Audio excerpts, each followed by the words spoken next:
Live on WFLA Now. With a specialized degree in climate, Chief Meteorologist and Climate Specialist Jeff Baradelli is pioneering the way we look at climate and extreme weather. Welcome to Jeff's Climate Classroom, powered by ArmorView Window and Door.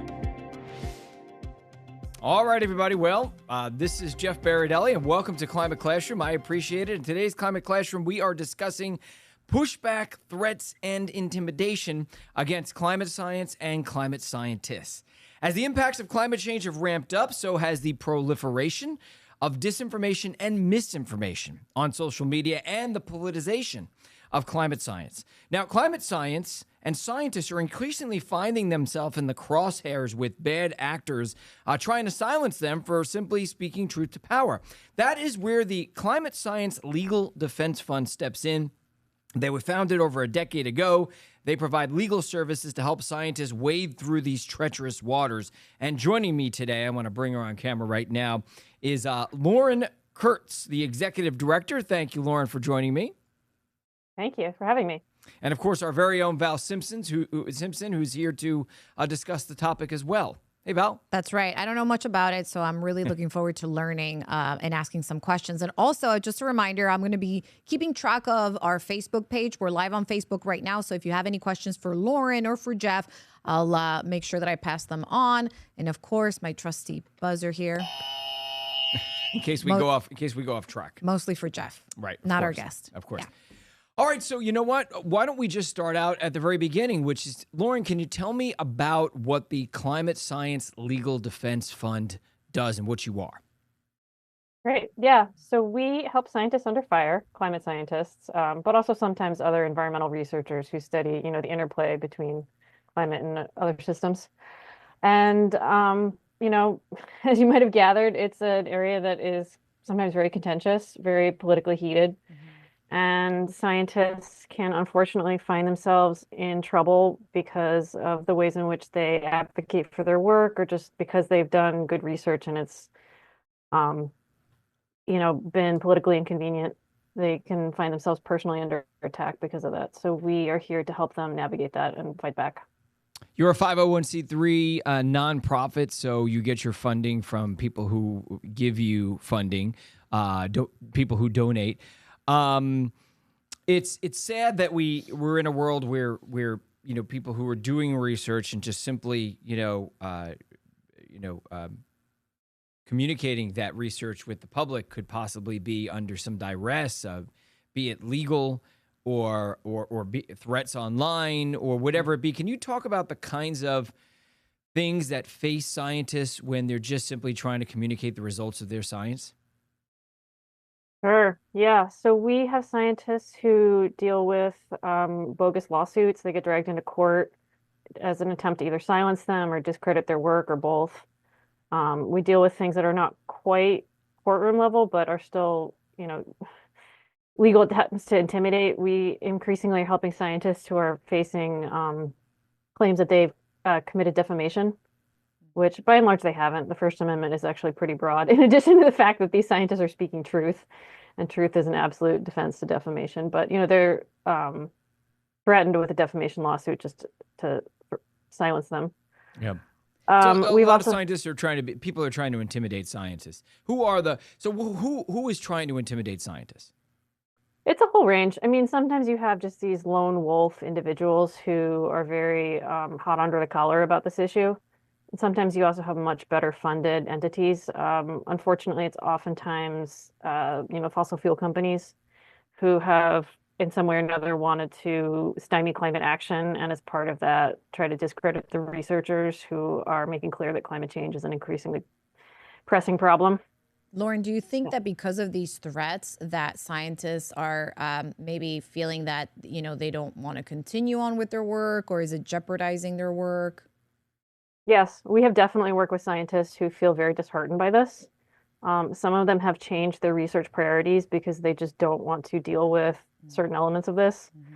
We've worked with a number of scientists over the years who have decided to do things like retire early. Wow. Or to change their jobs, like, if they worked in a more prominent position before, changing their role so that they were a bit more behind the scenes and didn't become the face of some of this kind of stuff. How scary. Well, it's so frustrating because, science and technology has got us to where we are. So much of what we have today is due to the research of scientists. And we get to a point where essentially there's a power structure, there's an establishment, and climate change comes in and it requires that we change the way we do stuff to some degree in order to mitigate the damage that we're doing to the environment. And there's a lot of people in that power structure that simply don't want that to happen. So is that what's happening here? People are pushing back against the potential for change. Yes, absolutely. And some of that may just be that direct. Sometimes it may be a more subconscious bias, to be honest. People just don't necessarily Ideological. yeah, or they just don't want to come to grips with the reality that, climate change is such a dire scenario and that there's a lot of changes that we need to make to prevent it from getting worse. And so they lash out at the messenger. So it's like so to solution speak. aversion to solutions, not so much trying to necessarily avoid. the fact that not really the science in itself. So let's talk about these threats. Let's talk about Yeah. these threats for a second. There is a list. I understand Columbia University actually holds a list of threats. Is that right? A log of threats? Yes. So we work with our partners at Columbia Law School. We've put together something called the Silencing Science Tracker, which catalogs government attempts to silence science, not just climate, but that has been the major focus of the tracker. And we have over 500 entries now. I mean, it's actually really kind of grim. But Yeah. all the ways in 500 which, entries. Wow. yeah, Since 2016, right? So over Yes. the last like eight years or so. yes. So a lot happened in the first Trump administration. We also have some Biden administration entries. We have a number of state government entries, and we are gearing up for the second Trump administration. So it was happening across different states, happening even across different federal governments. Yes, different agencies. I mean, it's a very widespread issue, unfortunately. I wrote this in the article that I wrote because I always harken back to Galileo and Copernicus, who were basically ostracized from the Catholic Church because because their research and their discoveries didn't conform to the Catholic Church, and so therefore they basically were just thrown out of society for it. And you'd think, and I thought growing up that we had passed that point a long time ago and that we revered science and we were open to discoveries, but something is very unsettling to people about climate science. And in addition, now we have social media, so there's a ton of disinformation and lies that are being spread that I think might be influencing people's thoughts on this and angering them in some ways. Right. Yeah. I mean, there are obviously a lot of people who respect and do revere science. It's not a monolith, but the contingency that does question science and target scientists, I mean, they're significant and dangerous. They're emboldened by some type of ideology, or or even, is it possible they're funded in a way to go after scientists? I mean, some of them definitely are. We know for a fact that some of these groups are funded by fossil fuel companies. I'm not even entirely sure if the fossil fuel companies themselves realize how aggressive their grantees can get. Maybe it's by design. I don't know. But by and large, yes, there is a financial benefit, I think, to discrediting climate scientists.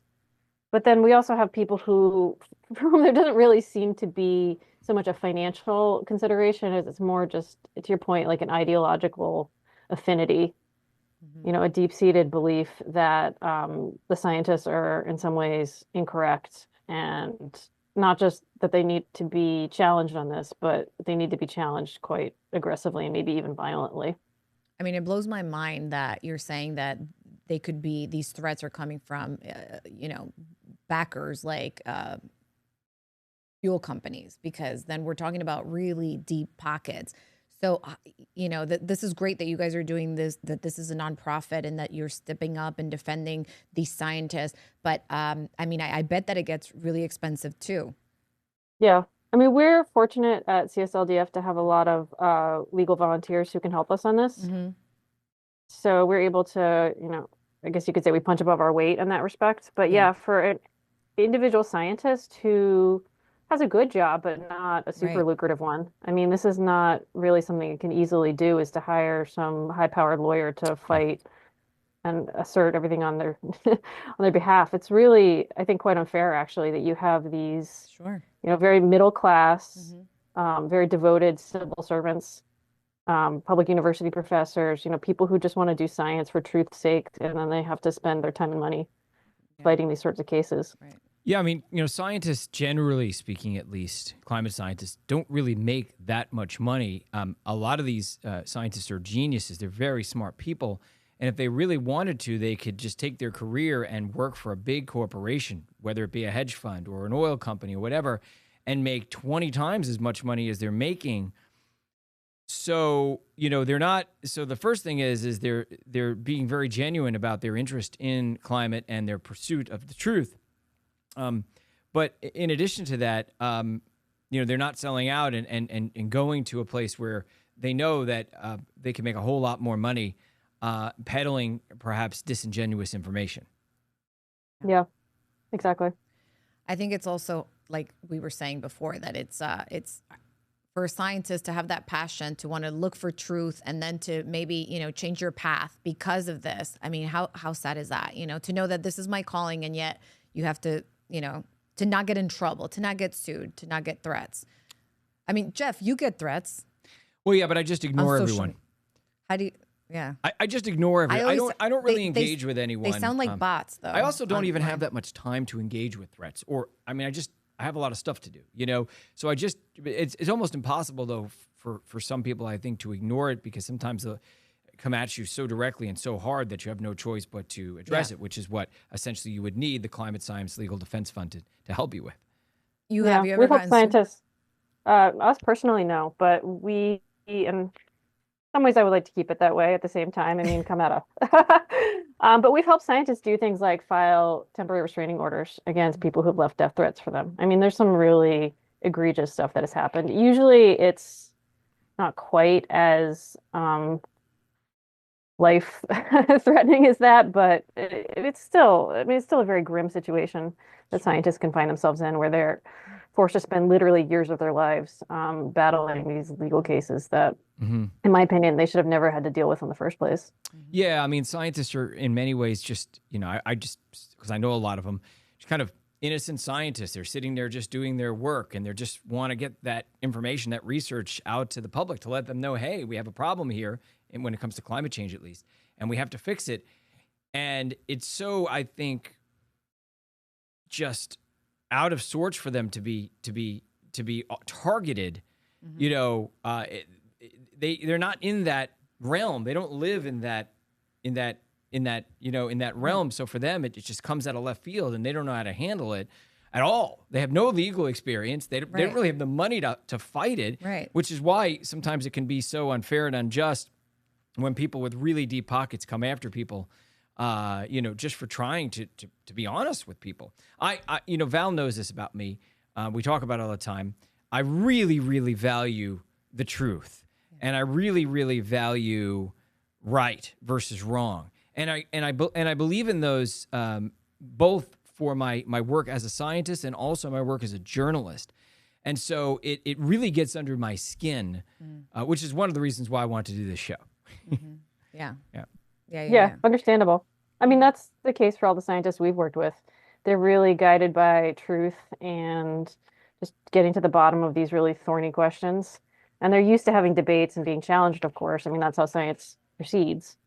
But then to have these bad faith attacks is just something they're not necessarily prepared to take on. Yeah. But That's it why keeps you it busy. really, it makes you value their work so much more, knowing that, they're risking getting sued, they're risking, getting threats, they're risking, spending money and with these lawsuits. I mean, I think that it speaks volumes on these people that are very brave. Yes. And I think in some ways they've actually been galvanized over the past few years. We've seen more and more scientists get involved in things like climate advocacy, even things like just, trying to do more research into the ways in which climate misinformation has permeated our society, doing more research into the ways in which, special interests have captured the regulatory process in tackling climate change, doing more to get involved in climate litigation. But all of this also puts them in more potential harm's way. Like Yeah. it just makes them more prominent and makes them potentially bigger targets. So Yeah. Yeah. it's not an easy space for them to be in. No, not at all. You mentioned you have a lot of pro bono helpers, so you have your own staff there, and then you have other law firms and other lawyers who essentially work pro bono with you because they realize that you need the help, and that's nice. How long have you guys been doing this for? Talk to us a little bit about you guys and how, when you started, how did you start, and and currently how many cases are you guys dealing with? Sure. So we have been around since 2011, so almost 13 years now. It was founded actually initially as a PayPal page, sort of in the pre-GoFundMe era to help individual scientists get lawyers. And it became clear relatively quickly that, we needed something, we needed something a bit more organized and permanent, which is where actually I came on board. I wasn't involved in the very early days, but last year we helped 64 researchers. Wow. Sometimes, to be fair, that's just like a one-off sort of thing. It's someone who has an initial set of issues and we can resolve that in a week or so. Some of these cases go on for years. I mean, we're dealing with some whistleblower cases from the first Trump administration. We have scientists who, have been battling lawsuits 3 or 4 years now. Wow. It's a big range, but it definitely keeps us busy. Yeah. And so looking forward, of course, you don't have a crystal ball, but I do kind of get the feeling that you think that you're going to be busy in the years ahead. I do. We continue to have a lot of state level issues. We continue to work a lot with university professors and academics who get targeted.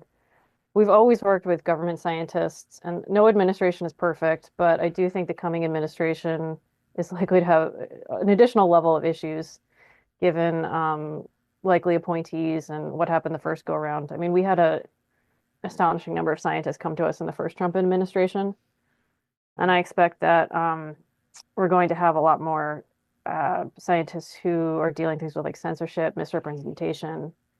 So yeah, I wanted to ask you about what could possibly happen. So, scientists could be censored. Their research could be kind of like hidden. They're not allowed to publish it. Could they be fired? Is that happening at the federal level? I'm just thinking about the different things that are kind of confronting scientists right now and into the future. Yeah, sure. So in the first Trump administration, we did help scientists who got fired. But the civil service protections for people who are doing good work, if you have good reviews and, your work is considered high level, there are certain protections. President-elect Trump has said he wants to do away with that. So I think it will be easier to fire high-performing federal scientists. We'll see. And then you'll have to jump in and defend them? I would like to, yeah. Yeah. I mean, it ultimately depends on how much individual scientists want to fight back. We've had so many scientists over the years come to us to talk through their legal options, and oftentimes it turns out that they just don't have the bandwidth to take on a full legal defense. Yeah. They recognize that they've been wronged and they're upset about it, but when they look down the pipeline of how much it would take out of their day and their lives to fight this, they don't necessarily want to be spending their time on it. So we'll see. And that's what the powers that be count on. They count on kind of disenfranchising these people to the point where they just don't want to deal with it. They'll just settle, essentially, just whatever. I want to move on. Yeah. Lauren, I have a question. What if some of our viewers are watching this and they think that your initiative and what you guys do is great and want to try to help out? Can they do that? Do you still have like that PayPal account? How does that work? Sure. So as mentioned before, we are a 501c3 nonprofit, so donations to us are fully tax deductible under U.S. law. You can find us at CSLDF.org. We also are always interested in legal volunteers or just helping us get the word out. We have a newsletter. Anybody who wants to subscribe and just listen to more of what we're doing is also welcome to just sign up on our website. When I checked your website and I was looking at the folks who work with you, I recognized some faces that I know. Val, one of them that was on our show, Dr. Jeff Masters, was on our show a while back. He was one of the founding members. Also, one of my professors, you probably remember Michael Gerard from law school, Columbia Law School. Yes. Is my climate professor, law professor. He also is part of the organization as well. So you do have some very well-known names as a part of your organization, obviously because of the recognition that a lot of these folks or unfairly targeted and deserve help. Yes. Yeah, no, it's funny because I think our mission in some ways is seen maybe even as a bit fringe, but unfortunately it's becoming an increasing issue. And I wish we were fringe, but I actually think that this is an increasingly everyday issue, having scientists be targeted in these really nefarious ways. So Val, just out of curiosity, how much time do we have left? We have about 3 minutes. Oh, okay, good. We have 3 more minutes. We've been getting a lot of comments. A lot of them I cannot read. Of course. So, I expect that. It's exactly what we're talking about, isn't it? It's proves the exactly point. what we're talking Proves about. the point. And you know how many of those comments I will actually read on our Facebook page? How many? 0. I will read 0 of those comments. I'm reading all of them. But if you do, I know, Val. Why are you doing that to yourself, Val? What's wrong with you? You gotta laugh. You gotta laugh. But being that we have just a couple of minutes left, Lauren, is there anything you want to mention to the folks at home? Because obviously, there's a lot of people who are watching this, and by the way, it's on Facebook, so that's at least one of the places where people are watching it. That you want to say to the people watching it who may be like, this is BS, climate science is a hoax, all that stuff. Sure. I mean, I'm probably not prepared to go toe-to-toe with someone who is so far entrenched in a belief that climate science is a hoax, but I do want to talk to people who are maybe a bit more persuadable to point out that, I'm not here to say that scientists should be immune from criticism or critiques, but I do think that there is some really insidious attacks on science, people who are not willing to have a good faith debate with researchers who have spent their entire lives, decades, doing really well-documented, serious work and shown, I think, conclusively that climate change is an issue and will be increasingly so.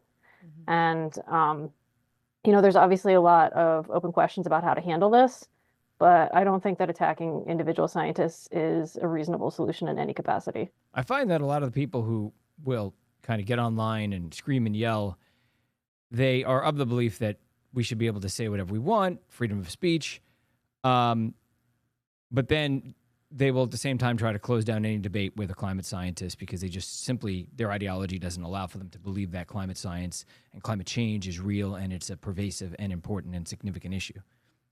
Yeah, no, it's really unfortunate, especially because I think, there's actually a lot of reason for optimism. The scientists who work on this, they're all very concerned about our future, but at the same time, they all see pathways for us to solve this. And many of them are researching actual solutions. And I would love for them to have more space and bandwidth to focus on these solutions and not dealing with frivolous legal issues.